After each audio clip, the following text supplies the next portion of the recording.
Hurts under center. He goes with a pitch to Barkley. Barkley across the 30, 25, 20, 15, 10. Goodbye! Hello. Another one. Hello. 40 yards. He's unbelievable. He is unbelievable. Saquon Barkley running in for a second touchdown on the night. You can hold him down for a while. You can't hold him down for 4 quarters. He ends up with 146 yards on the ground with 2 touchdowns. The Eagles beat the Commanders 26 to 18 in Philadelphia. This was a 7-3 game for Washington at halftime, and the Eagles offense got rolling. That was Merrill Reese and Mike Quick on WIP. I'm in the garage, and I'm looking at my friend Steven Ruiz of The Ringer from Washington, D.C. But he's not a Commanders fan, and so he's probably not heartbroken they lost this game like a lot of Commanders fans are who thought this season's gonna be special. And maybe it still will be, but they're at 7-4. They're a couple losses now back of an Eagles team, Steven, that just looked like a little tougher, a little more grown up, a little more ready for mid-November football than Washington did. No, the Eagles just look like the more talented team, the more solid team. Both of these teams take a unique approach to offense, especially on early downs. They have offenses that don't look like any offenses elsewhere in the NFL.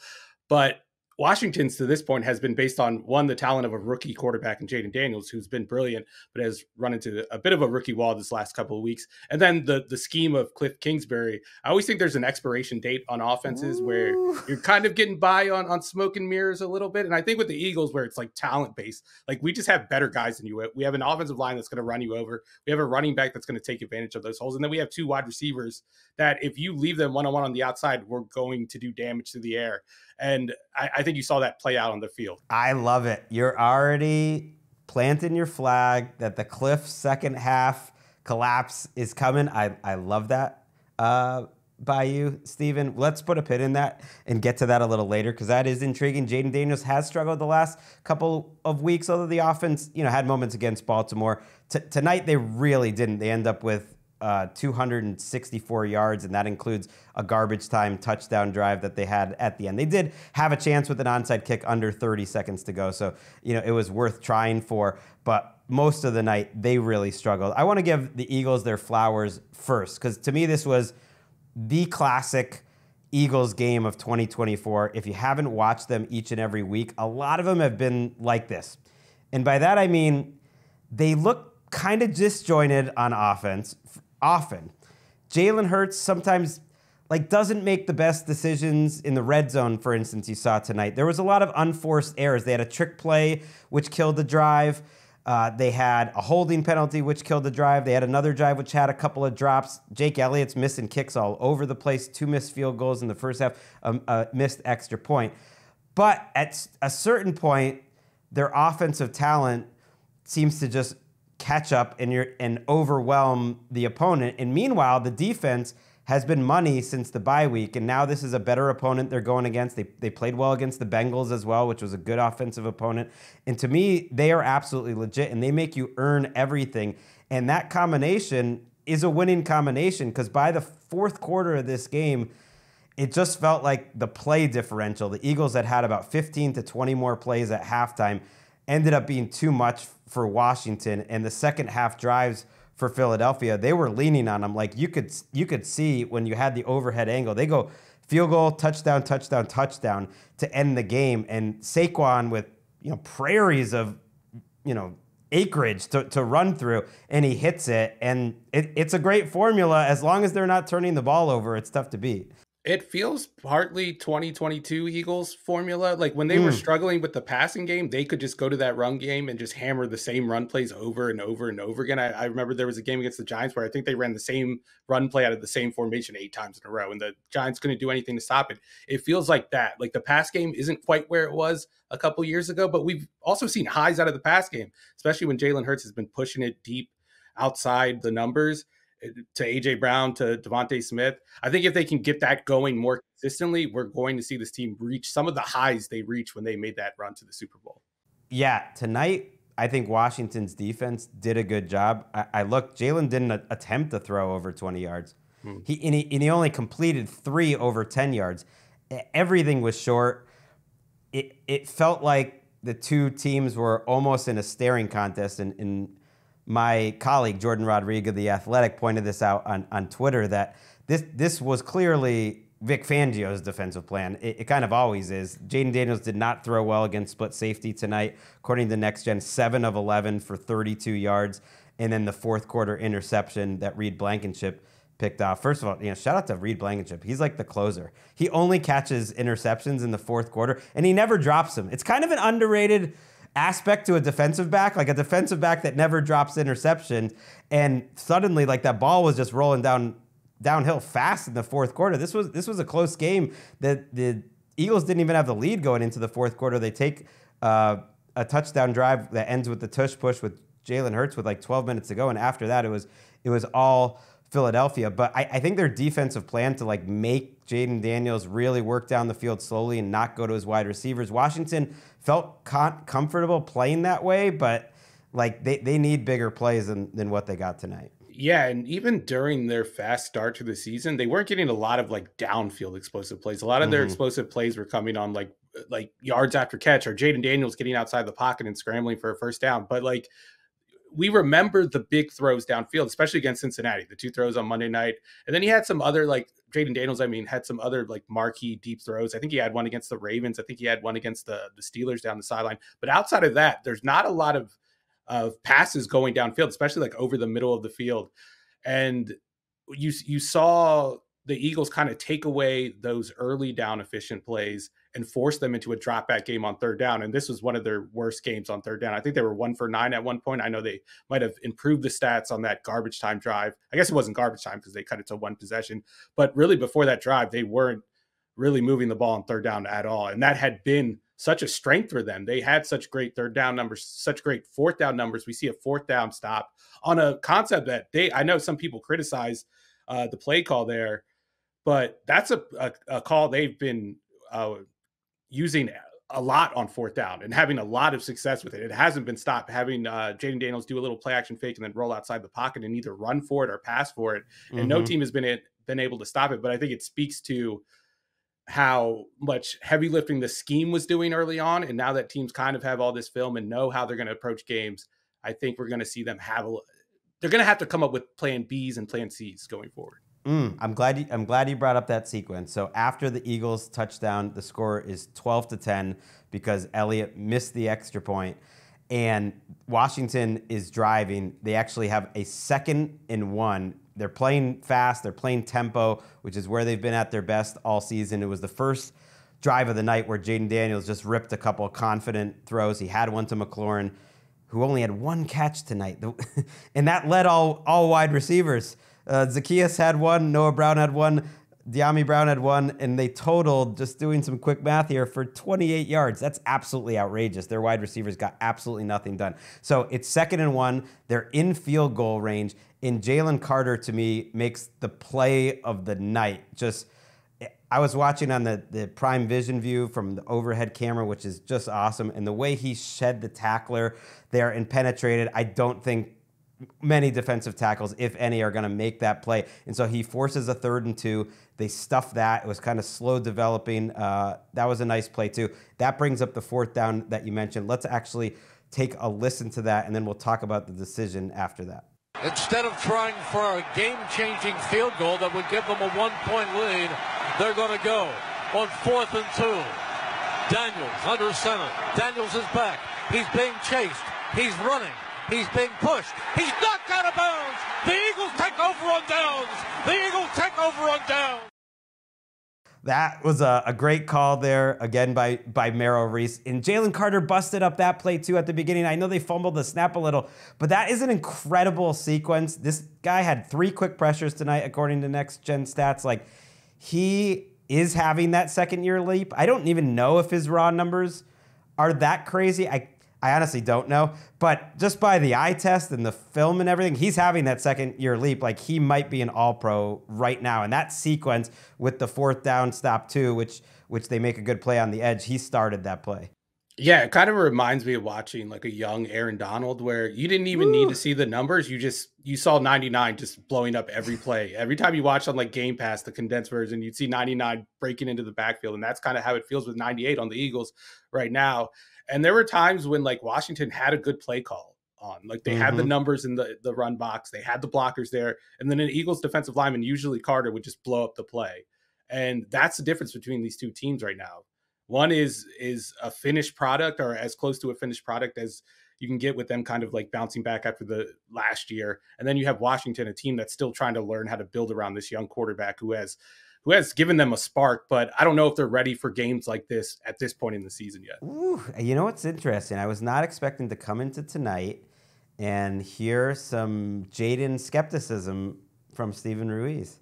Where's he at in your QB rankings? But it kind of makes sense, and I don't disagree with anything you're saying. I do think he was erratic last week, which was like a little concerning. You know, he missed more throws than you would expected, but there were the big plays, and he's really avoided big mistakes, which I think is really to his credit. And that was true in this game too. It is impressive for a rookie, but am I fair to pick up on a little bit of Jayden Daniels' rookie season skepticism? And where is he in the rankings? Just tell me that too. I think he's like 18th, 17th now. Sure. I like to slow play it with the rookies. I don't like to give them too much. Your ranking, to be clear, is kind of like an all-encompassing, like how good are they at the NFL level. So that's fair. Guys with 7 years of experience, it's tough to top that.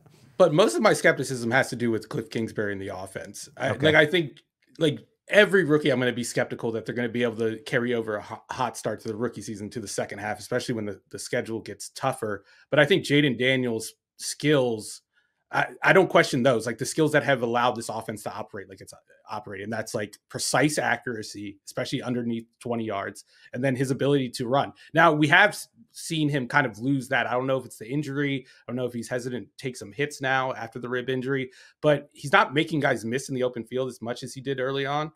I mean, we'll see how that goes going forward after he gets healthy, but that would be my one concern with like him individually.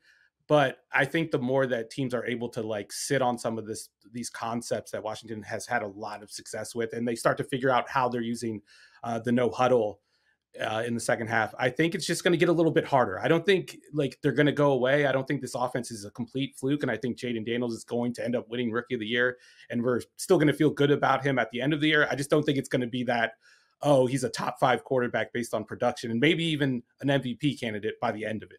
Yes, I was saying 2 weeks ago I thought he was an MVP candidate just because the offense is based around him, and he transformed a team that just wasn't there, and it was hard to argue with the efficiency.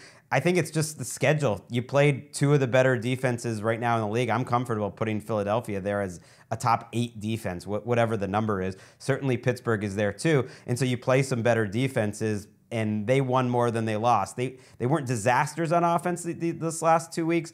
They didn't make huge critical mistakes. They put up some points against Pittsburgh, but it was a lot of failed drives. Let's talk about the 4th down decision, because as you heard on that call, Merrill Reese a little surprised. They could have attempted a kick there with their backup kicker, Zane Gonzalez, to take a 13-12 lead. What do you think about the decision by Dan Quinn there? I mean, I think it's fine. I know it was a low-scoring game, and you want all the points you can get, but the Eagles were moving the ball even in the first half. Like, they missed the field goals. Jake Elliott misses 2 field goals. They missed the extra point. So I think the score was being suppressed a little bit, and it wasn't actually indicative of how the Eagles were moving the ball. And then Washington has been money on 4th down all year long. They've been going for it on 4th and short all year long.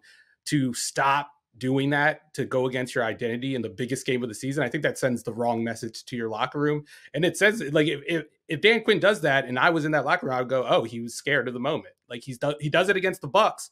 He's not going to do it against the Eagles in primetime. I would question him after that. Yes, I love that. I agree with all that, and maybe I'm giving Dan Quinn too much credit. What I hate about coaches sometimes is when they don't feel like they have a flow of the game, or they know where their strengths are, they know where their weaknesses are in a certain game or in a season in general. Sean McVay is like that sometimes with his 4th down decisions. And the way this game was going, I think Dan Quinn knew the burst was about to break with his defense. He had just given up a drive where they got absolutely gashed. The play disparity, as I was saying, was pretty massive, and a field goal was not going to win this game. I think he felt the way that game was going, they needed to stay on the field longer. They needed to try to get 7 if they can. And if they can't pick up 1 yard over a 3-play sequence, it's like, bully to you. You're better than us today. Like, we need to be able to prove that we can do this, because everyone honking about not going for that field goal. Oh, would it change the momentum of the game? It's like Philadelphia was going to keep scoring. They probably were going to score a touchdown or 2 more, which they did. Not that Dan Quinn is thinking we're about to give up like 2 massive big gains, but I think he knew they probably needed a touchdown to possibly win this game, and they didn't get it. And you got to give him credit. Zach Bond on that play on the outside, Reed Blankenship on the outside. Their defense has really been special. No one is older than 27 years old on their starting defense, which is just crazy. They had wanted Vic Fangio in Philadelphia for a few years, and they got him. And I just was wondering if it was going to work, because Fangio's defenses over the last handful of years haven't been amazing. And the first month of the season, they're figuring out. And now you see how great Quinyon Mitchell has been. He was against Terry McLaurin tonight, and Cooper DeJean comes in. You're getting much better play out of Nakobe Dean, and Nolan Smith has a big sack tonight. Josh Sweat, is doing his normal thing. It's like, this is a pretty good defense, and that Fangio hire looks like one of the better coaching hires of the offseason. Yeah, this is a big bounce back year for Vic Fangio, and really the Vic Fangio tree, which had been so in vogue a couple years ago and then fell out of favor. And then Vic Fangio was, I think Jalen Ramsey criticized him in Miami last year, I think because they weren't playing enough man coverage. And then he goes to Philadelphia and he gets man corners, and they're playing man coverage. They're majoring in man coverage. And I think that was a big reason why they matched up so well with Washington today. And really, if you could play man coverage, you can match up with any offense. The man coverage is like the catch-all solution to any offensive or any problem an offense can present. So, I don't think that's going away. I think these corners are legit. And I think that's the big difference between last year and this year. You have more synergy between the pass rush, the defensive line, which is playing better, granted, but you're also getting better coverage on the back end. So those guys have a little bit more time to get after the passer, and we're seeing the fruits of that. Yeah, and it's crazy. They really did in one offseason. They were smart to keep Slay. I never thought they were going to get rid of him anyways, but he's having a good year. Chauncey Gardner-Johnson hasn't really worked out. He's probably the one guy they're not thrilled with in the back end, although he had a decent game tonight. But then the 2 rookies, what do you think of Reed Blankenship and Cooper DeJean showing up to the stadium tonight wearing Exciting Whites t-shirt? I think that's officially the nickname, Exciting Whites. I mean that's a good sign. The vibes are good. The vibes haven't been this good in Philadelphia since the 2022 season, or maybe even the 2017 season when they were wearing the underdog masks in the playoffs. But yeah, they are Exciting Whites. Like Cooper DeJean, I mean, I guess a lot of people want to call him a gimmick because he's a white cornerback, but he can play. He's a good player. And Quinyon Mitchell is the type of player who can transform a secondary and allows you to do different stuff on the back end. I think if they're not getting the years they're getting out of Cooper DeJean and out of Quinyon Mitchell, this defense looks a lot different. It's how Vic Fangio is calling the defense looks a lot different. And I think this game tonight would have looked a lot different. Yeah, and Zach Bond with a couple of nice plays early, a pass deflection. He's been awesome, and Nakobe Dean's been rock solid. I had someone in Philadelphia. It was interesting because Quinyon Mitchell was playing slot corner in training camp, and actually the beat reporters were wondering, hey, what's going on here? Is this going well? They seemed uncertain, and someone within the organization told me very early on they were so excited about Quinyon Mitchell. They're like, oh man, we got this one right. This is try to keep a lid on it, but just feeling internally man, this guy is going to be really good. And I was like, oh, that's interesting. That's different than what we've heard. And the confidence has been absolutely borne out. And yeah, maybe Hurts can be a little skittish here and there. And maybe it doesn't matter if it's a run-first offense. It really is kind of a run-first offense. They were so patient. He was 15 for 56 in the first half of this game, Saquon. They weren't getting a lot of push. They're getting 3-4 yards. They weren't unsuccessful runs, but they weren't busting it open. But they stayed patient. And then late in the game, Becton's making blocks. Mailata's out there. The Juergens had one crazy block where he just lifted a guy in the air. Goddard is pumping his fist after one of his seal blocks, I think, on a Saquon play. It's just, it's all kind of cohesive and it looks cool. No, yeah, it feels like the opposite of last year. That's what it feels like. And yeah, there are concerns about Hurts. I've been skeptical of Jalen Hurts in the past couple of years, and you can have your criticism about him holding onto the ball in the pocket. I think he did that a couple times tonight. He missed some open receivers, but I think all of those criticisms were true in 2022, and that didn't stop them from rolling over the NFC. Like, he wasn't that great in the pocket that year, just didn't matter. And I think they have the same ecosystem. But that Super Bowl, man. That Super Bowl was beautiful. If you get him to the Super Bowl, he's capable of producing a performance like that. You could beat anybody. You can almost beat Patrick Mahomes, but Patrick Mahomes was just perfect on that night. But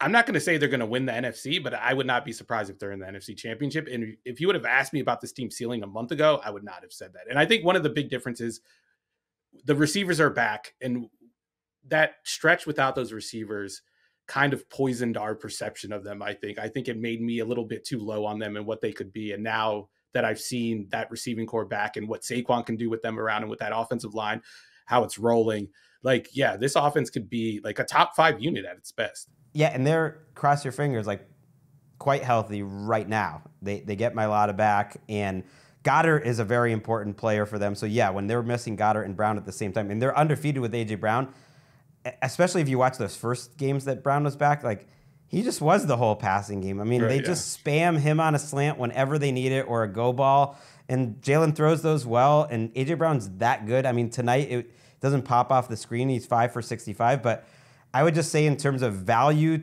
to his team, he is as valuable as any wide receiver in the league. I'm not going to say like he's ahead of Jefferson or Chase, but I think it's right there. Like, I think he's as valuable to the Eagles as any wide receiver is to their team. And like, you've heard the criticism about this offensive scheme. It's been like one of the most criticized schemes over the last 2 years, whereas like Justin Jefferson is getting a lot of scheme help with Kevin O'Connell.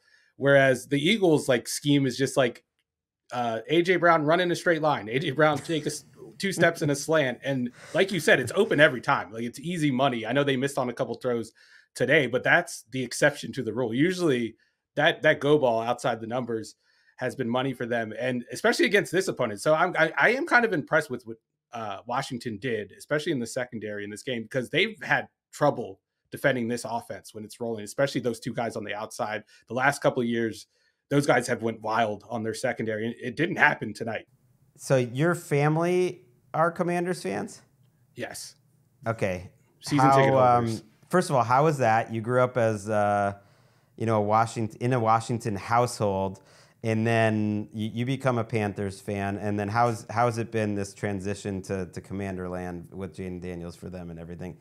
Yeah, they're excited. My mom texted me on a Sunday, and she texted, it was like a month ago, and she just texted me the number 23 with a question mark, and I had no idea what it meant. I was like, what does that mean? And that's what I had Jayden Daniels ranked at the time, and she was questioning my rank. She was texting me on a Sunday to yell at me about my rankings, and then 2 weeks ago, I think. No, it was right before the Bears Hail Mary. She calls me, and she's just like talking about the Commanders to me. I'm like, Mom, I'm writing. I have to podcast. Like, this is my busiest day of the week. Why are you calling me right now?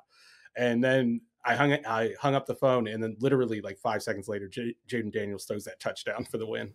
That is incredible. And yeah, I want to speak to the Commanders fans out there, because man, they're a group that's hungry. They have so many fans, and they're out here in Los Angeles too, and I know a couple of them, and I think they're like heartbroken, and they're like mad. I think they're going to be mad after this game that they did not look quite in the same class of Philadelphia. And I'm just thinking, like, enjoy this journey here, because here's what's going to happen. You're 7-4. Let's look a little big picture. They're going to make the playoffs. Their next 2 games are against Dallas and against Tennessee. Then they have a bye. I think they're going to win those games. They've really shown they're able to beat bad teams, and those are really bad teams right now. So they can be 9-4. They can head into the bye. They have 2 games left all season against teams with winning records. One of them is the Falcons. That's a very winnable game. One of the worst probably teams with a winning record in the league. Like, certainly that's a coin flip game at worst. And the other game is the week before it, and that's home for Philadelphia in Week 16. I posit that home game against Philadelphia in Week 16, which, Philadelphia showed tonight. They're probably a better team, but I think Washington could beat them in a given day. I still think that'll be for the division lead at that point because the Eagles are 8-2. They have to play another game. They haven't had their bye. They're at the Rams. That's tricky. At Baltimore.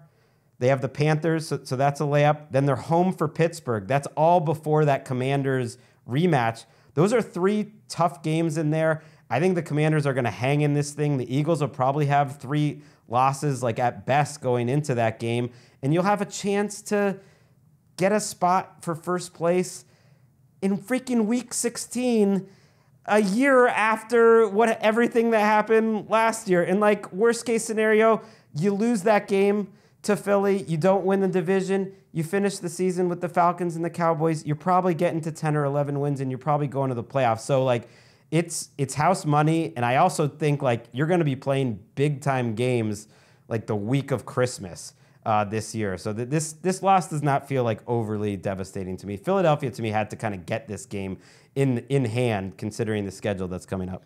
Yeah, and even when like this team has made the playoffs, which hasn't happened much in the last 2 decades, but every time they've kind of had a rally at the end of the year to make it. Like even in 2012 with RG3, I think they were like 3-5 at one point, maybe even a worse record than that. And they really had to win down the stretch. Kirk Cousins had to come in and win a game or two to just get them into the wild card.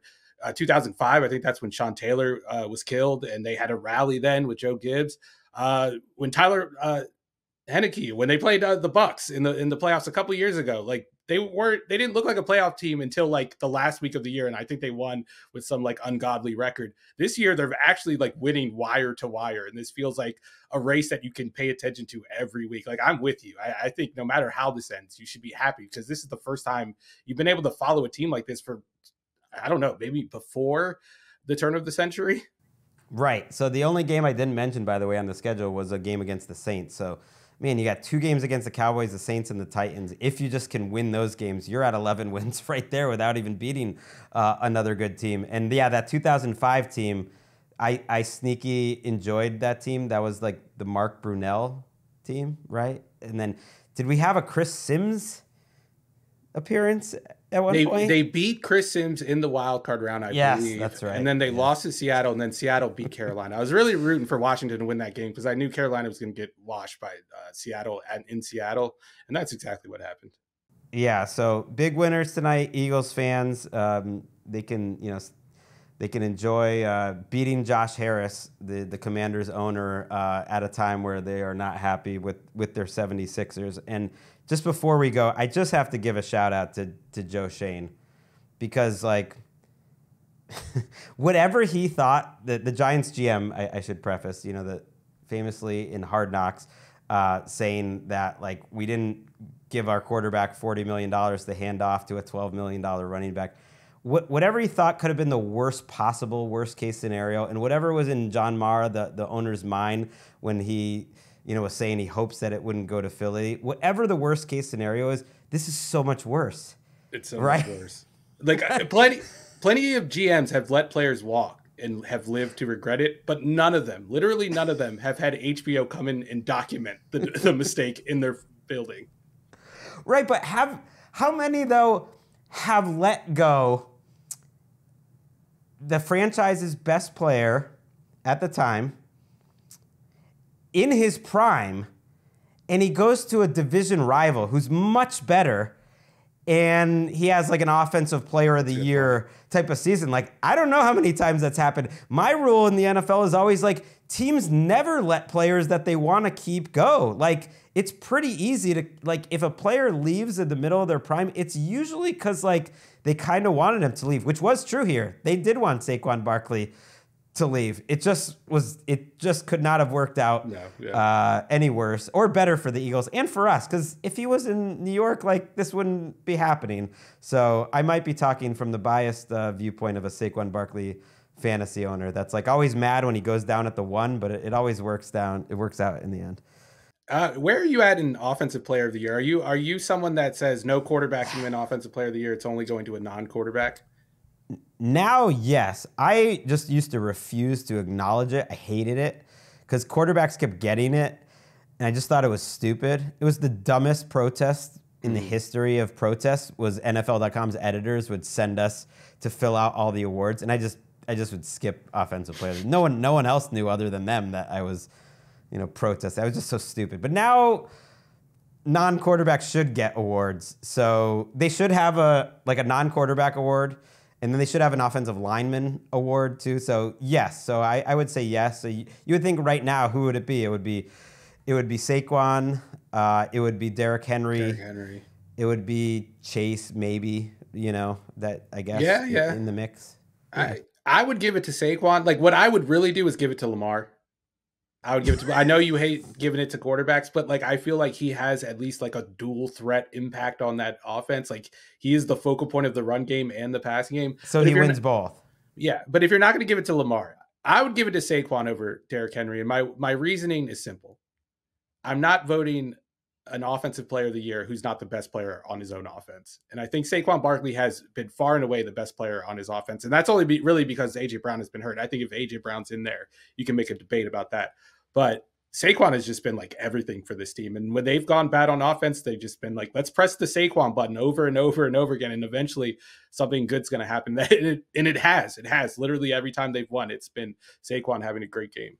Right. I'm looking at the numbers. He's up. He was at 1,150 yards from scrimmage before this game, and then adds almost 200 tonight. Like he's maybe over 6 yards per carry still on the season, which is crazy. They need to work, be a little careful with his usage. He is on pace for like a monster workload. But I like that. I don't like the Lamar thing just because I never really understood some of the years when the same quarterback would win Offensive Player of the Year and MVP. It didn't really have any rhyme or reason. It wasn't like super duper years they get both. It was more just like there wasn't good candidates or votes got split. It just, if the award's that vague, I don't like it. And yes, I think if offensive linemen can't possibly win any awards, then we should come up with an award for an offensive lineman. That's a good call. I'm with that. The Brian Balden Award. Steven Ruiz, you can check him out at The Ringer football show. He has a cat. What's his or her name? Her name is Rhonda. Shout out to Rhonda. Shout out to your mom. Did she send you any text tonight? No text tonight. I'm actually kind of concerned she didn't text me tonight. I'll call her tomorrow morning. It was a late night, and it was a long week here. This is one of those weeks. I was out at night. I actually went to a concert. I'm feeling it at my age, so I am glad we are done with Thursday Night Football. The pick show that we do every week will be on Friday afternoon. Me and Cynthia Freeland. I'm on a heater there. 6 straight wins on that. So check that out Friday afternoon. Until then, for Steven Ruiz. Yeah, when Saquon Barkley is just making that crowd at the link go crazy, football is back. See you Friday.